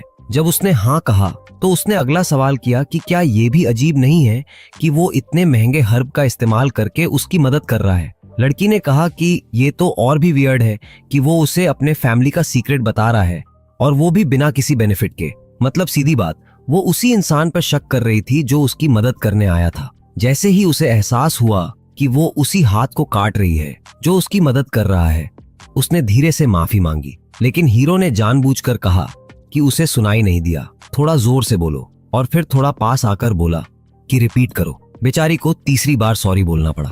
अब लार्सन सैटिस्फाइड था। उसने कामली कहा कि अभी के लिए उसे उसके साथ ही रहना होगा, क्योंकि वो उसे ऐसे ही वापस नहीं भेज सकता, खासकर जब उसने गेट कीपर्स पर अटैक किया है। लुडिया ने बताया कि जब उसने गार्ड्स को अपनी स्टोरी बताई तो उन्होंने उसे गंदा कहकर अंदर आने से मना कर दिया। हंसते हुए बोले कि उन्हें फर्क नहीं पड़ता अगर उसका पिता मर जाए, मैटन फैमिली को कोई रीजन नहीं है इंटरवीन करने का। यह सुनकर उसका गुस्सा पूरी तरह जस्टिफाइड लग रहा था। आखिर में उन गार्ड्स ने इनडायरेक्टली कह दिया था कि जिस पिता से वो इतना प्यार करती है उसे मर जाने दो। ये सुनकर हीरो ने मेज को कहा कि लड़की को खोल दिया जाए। अब जाकर लूडिया ने सोचा कि वो उस इंसान के बारे में पूछे जो उसकी मदद कर रहा है। तब लार्सन ने अपना नाम बताया। ये नाम उसे थोड़ा फेमिलियर लगा और कुछ सेकंड बाद उसे याद आ गया, यही वो इनफेमस डिलिंक्वेंट था। ये सुनकर सर्वेंट्स भी शॉक में आ गए। लूडिया ने कहा कि रूमर्स के हिसाब से वो सबसे गिरा हुआ इंसान है, लेकिन फिर हल्की सी मुस्कान के साथ बोली कि वो सब झूठ है क्योंकि वो क्लियरली एक काइंड इंसान है। और बस इसी के साथ कहानी में एक और अनएक्सपेक्टेड ट्विस्ट जुड़ गया। क्योसम अब सोचने लगा कि क्या वन आर्मर्ड सर्सर्स को हीरो की अली बनाना सही आइडिया है या नहीं, इसलिए उसने फिलहाल बस उसे ऑब्जर्व करने का फैसला किया। उसी रात मैंशन में हैम्पटन ने अपने मास्टर को बताया कि उसने सारे रिक्वायर्ड हर्ब्स इकट्ठा कर लिए हैं और वो तुरंत हाई टेरिटरी के लिए निकलने वाला है। उसके हिसाब से वो 3 दिनों में वहां पहुंच जाएगा। फिर उसने थोड़ा हिम्मत करके अपने मास्टर से पूछ लिया कि वो उस लड़की की मदद क्यों कर रहा है। लार्सन ने कैजुअली जवाब दिया कि कोई खास रीजन नहीं है, बस अगर उसके पास इलाज है और वो किसी बीमार को मरने से बचा सकता है तो उसे मरने देना काफी क्रूअल होगा। उसने ये भी कहा कि काइंडनेस दिखाने से उसका कुछ नुकसान नहीं हो रहा। ये सुनकर हैम्पटन ने उसे धन्यवाद दिया। उसके लिए ये बात बिल्कुल लॉजिकल थी कि मैटन फैमिली जैसे पावरफुल लोग कमजोरों की मदद करेंगे। अब उसके दिमाग में लार्सन की इमेज एक सच्चे लाइट की तरह बन गई जो इस हाउस को और ऊंचाइयों तक ले जाएगा। लेकिन उसे क्या पता, उसका एडमायर्ड मास्टर असल में होली ग्रेल ऑफ फायर पाने के लिए ये सब एक्ट कर रहा है। ऐसे ही 2 डेज गुजर गए। फिर एक दिन मैंशन में हील्स की आवाज गूंजने लगी और मेड्स डर के मारे साइड हो गईं। पर्जिया आ चुकी थी अपने छोटे भाई के नए खिलौने को देखने। थोड़ी देर बाद उसने कुछ नोटिस किया। उसे याद नहीं था कि फैमिली में इतना हैंडसम कोई है। तब हमारे हीरो ने कामली याद दिलाया कि वो उसका छोटा भाई है, 7th यंग मास्टर। पर्सिया फिर से इंट्रिग्ड हो गई क्योंकि ये बेंजामिन ऑफ द फैमिली सच में सरप्राइजेस का बॉक्स निकला। क्योसुंग मिन ने कैजुअली कहा कि वो कुछ छुपा नहीं रहा, सिवाय इसके कि वो इस दुनिया का ऑथर है। पर्शिया ने आगे बढ़कर उसका चेहरा पकड़ लिया और उसकी लुक्स की तारीफ करने लगी। उसे क्यूट और हैंडसम बताया। उस मोमेंट पर उस 9 साल के बच्चे को सच में लगा कि उसका दिल रुक जाएगा और उसका एडवांस्ड आयरन विल अपने आप एक्टिवेट हो गया। सिर्फ आई कांटेक्ट से ही उसका बॉडी डिफेंसिव मोड में चला गया। ये खुद में शॉकिंग था। पर्सिया ने मुस्कुराते हुए कहा कि अगर वो ऐसा ही हैंडसम रहा तो वो उसे खूब पैम्पर करेगी। लेकिन लार्सन ने तुरंत मना कर दिया क्योंकि उसे समझ आ गया था कि ये भी उसका एक टेस्ट है। उसने कहा कि वो चाहता है कि उसे सीरियसली लिया जाए और ये सुनकर पर्जिया को वो और भी क्यूट लगने लगा, इतना कि उसके हिसाब से वो एक परफेक्ट आर्ट पीस बन सकता था अगर उसका सिर अलग कर दिया जाए तो। ये सुनकर उसे अपना फ्यूचर याद आ गया और उसने उसे कहा कि ऐसे जोक्स ना करे। फिर पर्सिया ने कैजुअली कहा कि वो उसके नए टॉय को देखना चाहती है, जिससे लार्सन थोड़ा घबरा गया कि कहीं उसे लुडिया के बारे में पता तो नहीं चल गया। आखिर थर्ड सिस्टर होने के नाते वो किसी भी फायर मेज को अपने आसपास टॉलरेट नहीं करती और क्रिम्सन बुचर जैसी पावरफुल लड़की तो उसके लिए सीधी राइवल थी। और इसी वजह से उसने तुरंत ये फैसला कर लिया कि इस ऑकवर्ड मीटिंग को यहीं खत्म करना बेहतर होगा और अपनी बहन से साफ कह दिया कि वो लड़की उसकी है। आखिर वही था जिसने उसे फाइंड किया था, तो उसे किसी को दिखाने की कोई जरूरत नहीं थी। उसकी ये एटीट्यूड भरी बात सुनकर पर्जिया का मूड तुरंत खराब हो गया। उसका ऑरा ही इतना भारी था कि प्रोटैगनिस्ट के बॉडी ने खुद ब खुद एडवांस्ड आयरन विल एक्टिवेट कर दिया। पर्जिया को यह बिल्कुल पसंद नहीं आया कि कोई ऐसा इंसान जो बस मैजिक कॉम्बैट टेक्निक्स में ही ठीक है उसके सामने झुक नहीं रहा। उसी वक्त उसकी हेवनली आई एक्टिवेट हुई और सिर्फ उसके माना का प्रेशर ही अपने छोटे भाई को ओवरवेल्म करने के लिए काफी था। फिर भी पावर गैप समझते हुए उसने उसे एक चांस देने का फैसला किया। उसने कहा कि वो उससे सिर्फ 1 फिंगर से फाइट करेगी और वही basic magic combat technique use करेगी जो उसने हाल ही में एक बुक से सीखी है, बस कुछ मिनट्स के लिए। इतनी टेम्पटिंग ऑफर थी कि मना करना मुश्किल था, तो हमारे हीरो ने चैलेंज एक्सेप्ट कर लिया और कहा कि वो अपनी पूरी ताकत लगाएगा। पर्जिया को अपने छोटे भाई की ये बोल्डनेस पसंद आई और उसने उस पर अपना फायर स्नेक छोड़ दिया। लेकिन हेवनली आई ने तुरंत रिवील कर दिया कि ये बस एक इल्यूजन है, इसलिए लार्सन सीधे आगे बढ़ा और उस स्नेक की इमेज पर पंच मार दिया। पर्सिया ये देखकर इम्प्रेस्ड हो गई कि सिर्फ 3 वीक्स में उसका भाई इतना इम्प्रूव कर गया है और उसने प्रॉमिस किया कि अगर वो जीत गया तो वो लुडिया को छोड़ देगी। साथ ही वार्निंग भी दी कि वो पूरी ताकत से लड़े, क्योंकि अगर वो बोर्ड हो गई तो फिर वो उसके नए टॉय के साथ खेल सकती है। अपनी ऑल पावरफुल सिस्टर के सामने खड़ा लार्सन अब पूरी तरह सीरियस था। पर्शिया मन ही मन सोच रही थी कि ये लड़का जो फैमिली का ब्लैक शीप माना जाता है सरप्राइजिंगली एंटरटेनिंग है। तभी प्रोटैगनिस्ट उस पर अटैक करने के लिए झपटा, लेकिन उसके लिए वो अभी भी बहुत स्लो था। पर्शिया ने उसे सिर्फ एक उंगली से रोक दिया। सिचुएशन इतनी डेंजरस लग रही थी कि हीरो तुरंत पीछे हट गया। पर्शिया ने ये देखकर उसकी तारीफ की कि वो उसका अटैक सह पाया और कहा कि शायद वो इतना बेवकूफ भी नहीं है, कम से कम टेक्निक्स को सही यूज तो कर रहा है। वहीं दूसरी तरफ लार्सन समझ गया कि जैसे जैसे फाइट आगे बढ़ेगी उसकी जीतने की चांसेस कम होती जाएंगी। दोनों के बीच का पावर गैप बहुत बड़ा था, कैजुअल फाइट का तो सवाल ही नहीं था। तभी उसका एडवांस्ड आयरन विल फिर से एक्टिवेट हुआ। उसे खुद शॉक लगा कि उसकी बहन की सिर्फ एक माना भरी उंगली ही इतना डैमेज कर सकती है। उसी वक्त उसकी माना कल्टीवेशन टेक्निक एक्टिवेट हुई, जिससे वो अपने माना को कंट्रोल करके काम कर पाया। उसने तुरंत मौका देखकर अपनी वेट यूटिलाइजेशन एबिलिटी एक्टिवेट की। इस बार उसने सीधा अपनी बड़ी बहन के लेग को टारगेट किया, तेजी से पकड़ लिया और बैलेंस बिगाड़ दिया। फिर बिना टाइम वेस्ट किए उसने उसे ट्रिप कर दिया और इससे पहले कि पर्शिया समझ पाती क्या हुआ, वो सीधा जमीन पर गिर चुकी थी। उस पल हमारे हीरो ने अपनी सारी माना मुट्ठी में इकट्ठा की और एक जोरदार वार करने की कोशिश की, लेकिन जैसे ही खून चारों तरफ छिटक गया वो खुद शॉक में जम गया। पर्शिया ने खुद को बचाने के लिए ऐसा सेल्फ डिफेंस मैजिक इस्तेमाल किया था जिसने उसकी हाथ की हर हड्डी तोड़ दी। उसने तुरंत समझ लिया था कि उसका भाई इसी मौके का इंतजार कर रहा था। जब उसने गार्ड नीचे किया था, उसने ये भी ताना मारा कि उसने एकदम बार्बरिक तरीके से चार्ज किया था, जैसे कोई जंगली लड़ाई हो रही हो। आखिर में पर्शिया ने साफ कहा कि उसे मैजिक कॉम्बैट टेक्निक्स बिल्कुल पसंद नहीं है। जब लार्सन ने पूछा कि क्या वो जीत गया, तो उसने एक सेकंड सोचा और फिर मान लिया कि हाँ, ये उसकी जीत है। लेकिन अगले ही पल उसने असली मैजिक इस्तेमाल करने का फैसला किया। अचानक प्रोटैगनिस्ट हवा में उठ गया और समझ पाता उससे पहले ही उसे जोर से दीवार पर दे मारा गया। टक्कर इतनी जोरदार थी कि उसके मुंह से खून निकल आया। पर्शिया ने वादा निभाते हुए कहा कि वो लुड़िया को छोड़ देगी, लेकिन साथ ही ये भी बोली कि उसका छोटा भाई अब दिन ब दिन इंटरेस्टिंग होता जा रहा है। जैसा उसके शैडो ने कहा था, उस लड़के का बॉडी काफी मजबूत था, क्योंकि वो उसकी उंगली में भरी हुई इतनी डिस्ट्रक्टिव पावर भी सह गया। उसके लिमिट्स जानने के लिए उसने आखिरी बार थोड़ा और ताकत से उसे दीवार पर पटका और कंक्लूड किया कि अभी उसमें स्ट्रेंथ की कमी है। फिर कैजुअली उसे अलविदा कहकर चली गई। सबसे अजीब बात यह थी कि उसकी माना एब्जॉर्ब हो गई थी। पर्शिया जानती थी कि कुछ मेजर्स के पास मैजिक अब्जॉर्ब करने की एबिलिटी होती है, लेकिन उसके भाई में कुछ अलग ही था।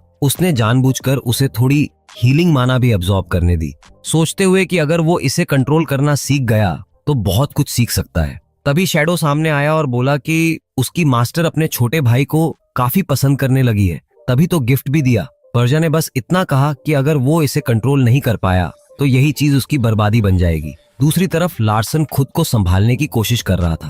अब उसके पास सेल्फ रिकवरी टेक्निक आ चुकी थी और वो सोचने लगा कि हर बार पर्शिया से मिलने पर उसे कुछ नया मिल ही जाता है। उसी समय उसकी नई टेक्निक एक्टिवेट होने लगी। ये टेक्निक बहुत एनर्जी कंज्यूम करती थी, लेकिन उसकी कल्टीवेशन टेक्निक के साथ मिलकर कुछ नया अनलॉक कर रही थी। तभी सिस्टम ने बताया कि उसने बॉडी रिस्ट्रक्चरिंग हासिल कर लिया है और ये अपने आप एक्टिवेट भी हो गया।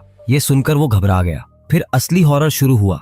बॉडी रिकंस्ट्रक्शन का दर्द इतना ज्यादा था कि वो अपनी सैनिटी बचाने की कोशिश करने लगा, क्योंकि ये पेन सहना ऑलमोस्ट नामुमकिन लग रहा था। लेकिन असली डर तो अभी बाकी था। अचानक उसके कान और मुंह से काला सा लिक्विड निकलने लगा और सीन पूरी तरह डरावना हो गया। उस पल जैसे ही सेल्फ रिकवरी एक्टिवेट हुआ, दर्द इतना बढ़ गया कि उसके होश टिक ही नहीं पाए। उस 9 साल के बच्चे के शरीर की हर हड्डी पागलों की तरह टूट रही थी और उसी स्पीड से दोबारा बन भी रही थी। सीन पूरा नाइटमेयर बन चुका था। तभी उसकी चीखें सुनकर मेड और छोटी लड़की दौड़ती हुई अंदर आई।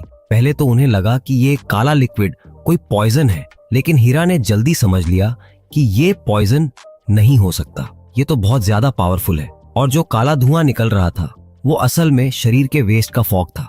बॉडी रिकंस्ट्रक्शन के असर से लार्सन का माना ऐसी स्पीड से बर्न हो रहा था कि समझ ही नहीं आ रहा था क्या करे। उसके पास इतना माना नहीं था कि वो टेक्निक को लगातार चला सके, और अगर बीच में रोक देता तो रिजल्ट बहुत ही खतरनाक हो सकता था। तभी अचानक उसने कुछ अजीब नोटिस किया। क्रिम्सन बुचर खुद अपनी पावर से उसकी मदद कर रही थी। जो प्योर माना वो अब अब्सॉर्ब कर रहा था वो क्रिम्सन फ्लेम था, वही पावर ऑफ प्यूरिफिकेशन जिसे उसने खुद अपनी नॉवेल में लिखा था।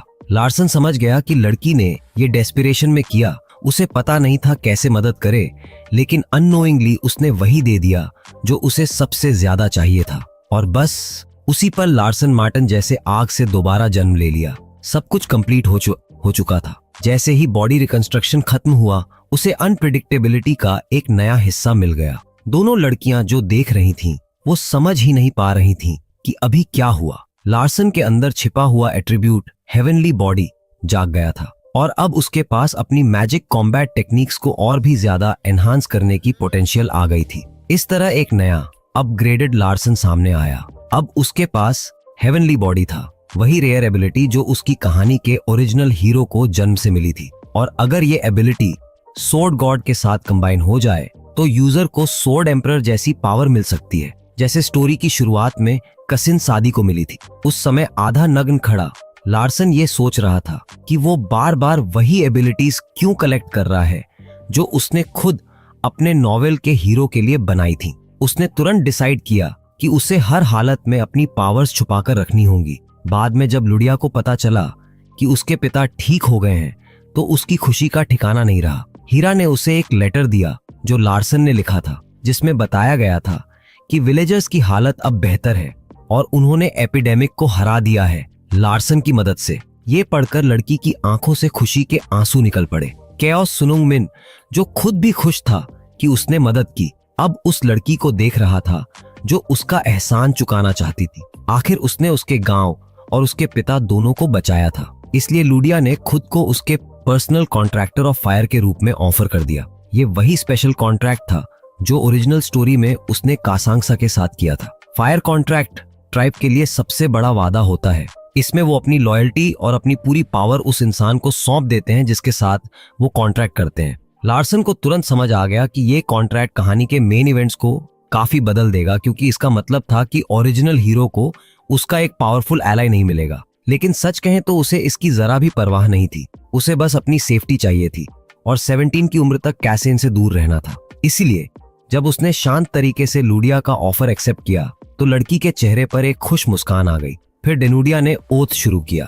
लार्सन ये सब देखकर थोड़ा कंफ्यूज था, क्योंकि वो पहली बार कॉन्ट्रैक्ट ऑफ फायर को सामने होते देख रहा था। तभी अचानक उसकी हेवनली आई एक्टिवेट हो गई और उसने कॉन्ट्रैक्ट को एनालाइज करना शुरू कर दिया। उसने रिवील किया कि कॉन्ट्रैक्टर बनने पर उसे बजर्क रिस्ट्रेंट की अथॉरिटी मिलेगी। ओरिजिनल स्टोरी में लुडिया को सिंपल माइंडेड लिखा गया था और गुस्से में वो खतरनाक रैम्पेज पर चली जाती।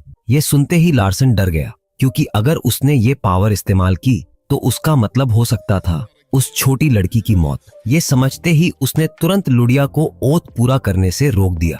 लड़की थोड़ा कंफ्यूज्ड हो गई, क्योंकि उसके पिता हमेशा उसे ये ओथ लेने के लिए इनकरेज करते थे। तब लार्सन ने उससे इसके बेनिफिट्स पूछे। अब मजेदार बात ये थी कि लुडिया खुद ही स्ट्रगल करने लगी ये याद करने में कि उसके लाइफ के सबसे इंपॉर्टेंट प्रॉमिस के फायदे क्या हैं। थोड़ा फनी भी था, थोड़ा दुखद भी। तब लार्सन ने खुद समझाया कि कॉन्ट्रैक्ट पूरा होने के बाद उसे अपनी जान भी उसके लिए देनी पड़ सकती है। लेकिन लुडिया को इसमें कोई प्रॉब्लम ही नहीं दिखी। उसके हिसाब से उसके लिए मरना तो ऑसम था। यह सुनकर लार्सन का दिमाग घूम गया। उसने समझाया कि अगर वो कभी अनकंट्रोलेबल रैम्पेज में चली गई तो कॉन्ट्रैक्टर होने के नाते उसे रोकने का एक ही तरीका होगा, उसे मारना। लेकिन लुडिया ने फिर भी कैजुअली कहा कि उसके लिए मरना उसे मार्टर बना देगा। अब लार्सन को पूरी तरह समझ आ गया कि वो एक इनोसेंट लेकिन थोड़ी काफी ज्यादा सिंपल दिमाग वाली लड़की से डील कर रहा है। जितना वो उसे सुन रहा था उतना उसे लग रहा था कि उसके ब्रेन सेल्स कम हो रहे हैं। आखिर में उसके अंदर का एडल्ट दिमाग जागा और उसने कहा कि वो अभी सिर्फ 9 साल का है और इतना बड़ा कॉन्ट्रैक्ट साइन करने के लिए बहुत छोटा है। लुडिया ने आर्ग्यू किया कि उसके ट्राइब में एज सिर्फ एक नंबर है। तब लार्सन ने उसे याद दिलाया कि वो फायर ट्राइब से नहीं है। पहले तो लड़की को लगा कि वो उसकी काइंडनेस रिजेक्ट कर रहा है, लेकिन उसने जल्दी से क्लेरिफाई किया कि वो बस इस कॉन्ट्रैक्ट को थोड़ा पोस्टपोन करना चाहता है जब तक दोनों थोड़े बड़े नहीं हो जाते। और इस तरह क्रिम्सन बुचर को इंतजार करना पड़ा। कॉन्ट्रैक्ट ऑफ फायर वहीं कैंसिल हो गया। फिर अचानक लुडिया ने अपने पिता की बातों के आधार पर उसकी खूब तारीफ करनी शुरू कर दी। उसने कहा कि कॉन्ट्रैक्ट ऑफ फायर बहुत सेक्रेड होता है, इसलिए सही कॉन्ट्रैक्टर चुनना जरूरी है। उसके पिता के मुताबिक कोई भी उसे कॉन्ट्रैक्टर बनाना चाहेगा क्योंकि वो थोड़ी नाइव है लेकिन सिर्फ एक अच्छा इंसान ही सही वजह से इस कॉन्ट्रैक्ट को ठुकराएगा। तभी उसे एहसास हुआ कि अगर उसे कभी कोई ऐसा इंसान मिले जिस पर वो सच में भरोसा कर सके तो उसे कभी नहीं छोड़ना चाहिए। कुछ समय बाद उस लड़की को चॉकलेट्स से इंट्रोड्यूस कराया गया और जैसे ही उसने अपने पिता को बचाने और उसे खाना खिलाने के लिए यंग मास्टर को धन्यवाद देना शुरू किया, लार्सन ने उसे उसके प्रॉमिस की याद दिला दी। क्रिम्सन बुचर तो लगभग भूल ही गई थी। लार्सन को पूरा यकीन था कि वो वैल्यूएबल आइटम वही होली ग्रेल ऑफ फायर है जिसे उसका ट्राइब प्रोटेक्ट करता है। वो लेजेंडरी आर्टिफैक्ट ड्रैगन माउंटेन में एक पत्थर की कब्र के अंदर छिपा हुआ था जिसे सिर्फ फायर ट्राइब के लोग ही एक्टिवेट कर सकते थे।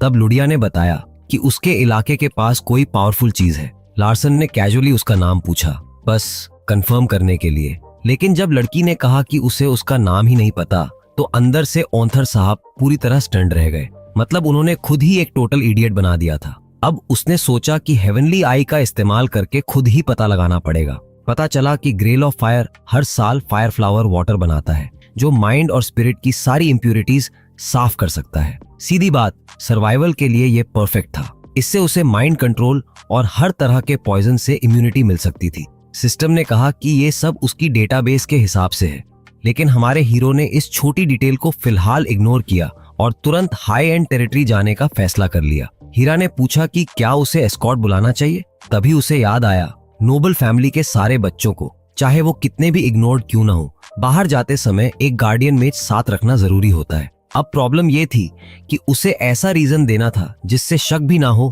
और काम भी हो जाए। झूठ बोलना ऑप्शन नहीं था क्योंकि उसके पीछे 7th सर्कल मैज निगरानी कर सकता था। ऊपर से सारे एस्कॉर्ट्स पहले ही उसके सिबलिंग्स के लॉयल थे क्योंकि सक्सेशन जीतने के लिए हर किसी को स्ट्रॉन्ग सपोर्टर्स चाहिए होते हैं। लार्सन कुछ देर सोचता रहा कि अपने गोल को सीक्रेट रखे या ओपनली परस्यू करे और ग्रेल खोने का रिस्क ले, और आखिर उसने डिसीजन ले लिया। थोड़ी देर बाद गार्डियन मेज जैफिल को बुलाया गया जो खुद काफी सरप्राइज था। वो आदमी जो 7th यंग मास्टर से नफरत करता था अब उसी का एस्कॉर्ट बनने वाला था। जब लार्सन 6 साल का था तब ओरिजिनल वाले ने उसे सिर्फ एक वॉचडॉग कहा था और उससे झुकने तक को कहा था। इतनी एरोगेंस थी उसमें। हमारे करंट प्रोटैगनिस्ट को ये सब मेमोरीज याद थी और उसे लगा कि ये पहले वाली मूव बहुत खराब थी क्योंकि एस्कॉर्ट्स खुद पावरफुल मेजेस होते हैं। जब उससे हायरॉन जाने का रीजन पूछा गया तो उसने हायरा से कहा कि बस सबको बता दे कि वो प्ले डेट पे जा रहा है वहां के फेमस चॉकलेट्स टेस्ट करने। हीरा को लगा ये एक्सक्यूज काम नहीं करेगा, लेकिन सरप्राइजिंगली ये बिना किसी इश्यू के पास भी हो गया। उस दिन बाद में जैफिल आखिरकार ऑटम मैंशन पहुंच गया। बैल्कनी पर खड़ा एक इंसान उसका इंतजार कर रहा था और जैसे ही उसने देखा कि वो खुद यंग मास्टर है उसने बड़ी मुश्किल से अपना गुस्सा कंट्रोल किया। आमने सामने आते ही मैज ने कहा कि पिछले 3 इयर्स में वो काफी बदल गया लगता है। लार्सन तुरंत समझ गया कि जैफिल जानना चाहता है कि उसे ही गार्डियन मैज क्यों चुना गया। साफ था कि वो अभी तक उस इंसल्ट को नहीं भूला था जब छोटे बच्चे ने उसे वॉचडॉग कहा था। तब प्रोटैगनिस्ट ने बिना झिझक कहा कि हर वॉचडॉग का काम अपने मालिक की रक्षा करना ही होता है, और ये सुनकर मैज अंदर से जल उठा। लार्सन जानता था कि सिंपल अपॉलॉजी से ये मामला ठीक नहीं होगा, इसलिए उसने सीधा साया पॉइंट रखा कि जैफिल इतना लॉयल तो है कि उसे बिट्रे नहीं करेगा। ये सुनकर मेज थोड़ा कंफ्यूज्ड हो गया और पूछ बैठा कि क्या यंग मास्टर उस पर भरोसा करता है। लार्सन ने साफ कहा कि पूरी तरह नहीं। वो जाफेल पर एक इंसान के तौर पर भरोसा नहीं करता, लेकिन एक एम्बिशियस एस्कॉर्ट के रूप में जरूर करता है। उसने बताया कि जैफेल की असली पहचान उसकी ग्रीड और एम्बिशन है और फ्यूचर में वो अपने फायदे के लिए 4th यंग मास्टर को छोड़कर 2nd सिस्टर का साथ देगा। ये सुनकर मेज पूरी तरह शॉक्ड रह गया। उसने तुरंत इन आरोपों को डिनाई किया और यहीं वो फंस भी गया। 9 साल के इस बच्चे ने फिर कामली कहा कि एक एस्कॉर्ट को अपने मास्टर की रक्षा करने के लिए ज्यादा रीजंस की जरूरत नहीं होती, और उसने अपने फैमिली नेम का इस्तेमाल करके उसे इनडायरेक्टली बांध लिया। जैफिल अब पूरी तरह हैरान था। उसे यकीन ही नहीं हो रहा था कि ये वही पुराना डेलिंक्वेंट लड़का है। उसने रूमर्स भी सुने थे कि उसने 6th यंग मास्टर को हराया और खुद ही 1st सर्कल अवेकन किया, लेकिन असली शौक ये था कि उसके 1st सर्कल में एक नॉर्मल 2nd सर्कल से भी ज्यादा माना था। यहाँ तक कि 2nd सिस्टर के पास भी इतना स्ट्रॉन्ग 1st रिंग नहीं था। ये सब देखकर मेज के मन में शक और बढ़ गया और उसने तय किया कि वो इस लड़के पर नजर रखेगा। कुछ देर बाद सफर के दौरान क्रिम्सन बुचर अपने पिता से मिलने के लिए बहुत एक्साइटेड थी। आखिरकार सब ह्यून पहुंच गए। फायर ट्राइब कभी इतनी पावरफुल थी कि पूरा एंशिएंट कॉन्टिनेंट जीत सकती थी, लेकिन उनके डेटी फीनिक्स के कमजोर पड़ते ही वो जल्दी गिर गए। ये जगह किसी छोटे कंट्री साइड जैसी लग रही थी। लूदिया ने गहरी सांस ली और जोर से अपने पिता को पुकारा, इतनी जोर से कि यंग मास्टर को भी लगा, भाई वॉल्यूम थोड़ा कम कर लो। तभी हैम्पटन उन्हें वेलकम करने आया और लूडिया ने तुरंत अपने पिता के बारे में पूछा। जैसे ही उसे पता चला कि उसके पिता घर के अंदर हैं, वो बिना रुके दौड़ पड़ी उनसे मिलने। हैम्पटन भी उसके पीछे चला गया। वहीं दूसरी तरफ जैफेल के मन में अजीब सा डाउट अभी भी बना हुआ था। कुछ तो गड़बड़ जरूर थी। लार्सन को अच्छी तरह पता था कि जाफेल अपने ही सिबलिंग्स में से किसी एक को बेट्रे करने का सोच रहा है, वो भी दूसरे के लिए, जबकि उसने ये प्लान कभी किसी को बताया भी नहीं था। उधर पिता और बेटी आखिरकार मिल गए। मिलते ही दोनों ने यंग नोबल को उसकी मदद के लिए दिल से धन्यवाद दिया।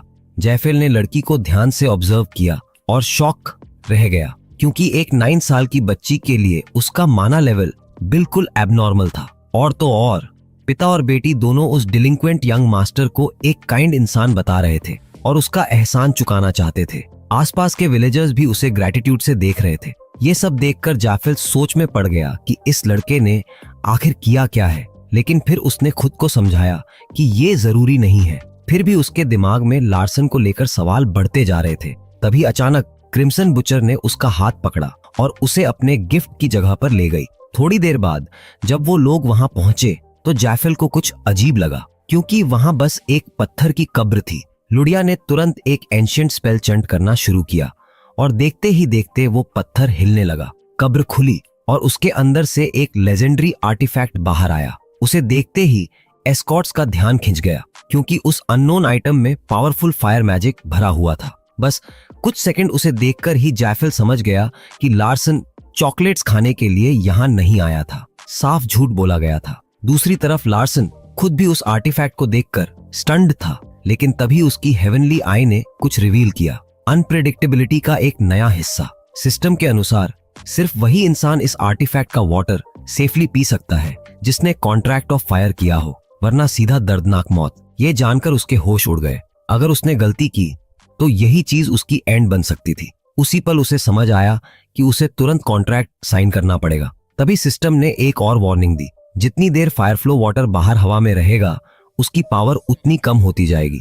मतलब जितना वो हेजिटेट करेगा उतनी यूं ही ताकत खत्म होती जाएगी। लेकिन अगर वो अभी लूडिया जैसी सिंपल लड़की के साथ कॉन्ट्रैक्ट करता है तो उसे कंट्रोल में रखना पड़ेगा। और ये काम खुद कैसिन जैसे स्ट्रॉन्ग कैरेक्टर के लिए भी आसान नहीं था। फिर भी ये मौका इतना बड़ा था कि छोड़ना बेवकूफी होती। आखिर वो इस दुनिया का क्रिएटर था, तो उसने वही किया जो लॉजिकली सही लगा और क्रिम्सन बटर के साथ कॉन्ट्रैक्ट ऑफ फायर करने का फैसला कर लिया। ये सुनकर लूडिया खुश हो गई। लार्सन ने जल्दी करने को कहा और दोनों ने तुरंत कॉन्ट्रैक्ट पूरा किया। जैसे ही कॉन्ट्रैक्ट हुआ, वो साधारण सा दिखने वाला टूटा फूटा कप अचानक बदलकर एक चमकता हुआ गोल्डन प्रेशियस आर्टिफैक्ट बन गया। ये देखकर जैफेल पूरी तरह हैरान रह गया। उसे अब समझ आ गया था कि ये कोई सिंपल प्लेडेट नहीं, बल्कि एक परफेक्टली प्लान्ड क्वेस्ट थी। लूदिया से निकल रही फायर माना की प्योरिटी और स्ट्रेंथ देखकर वो उसे पर्शिया से कंपेयर करने लगा।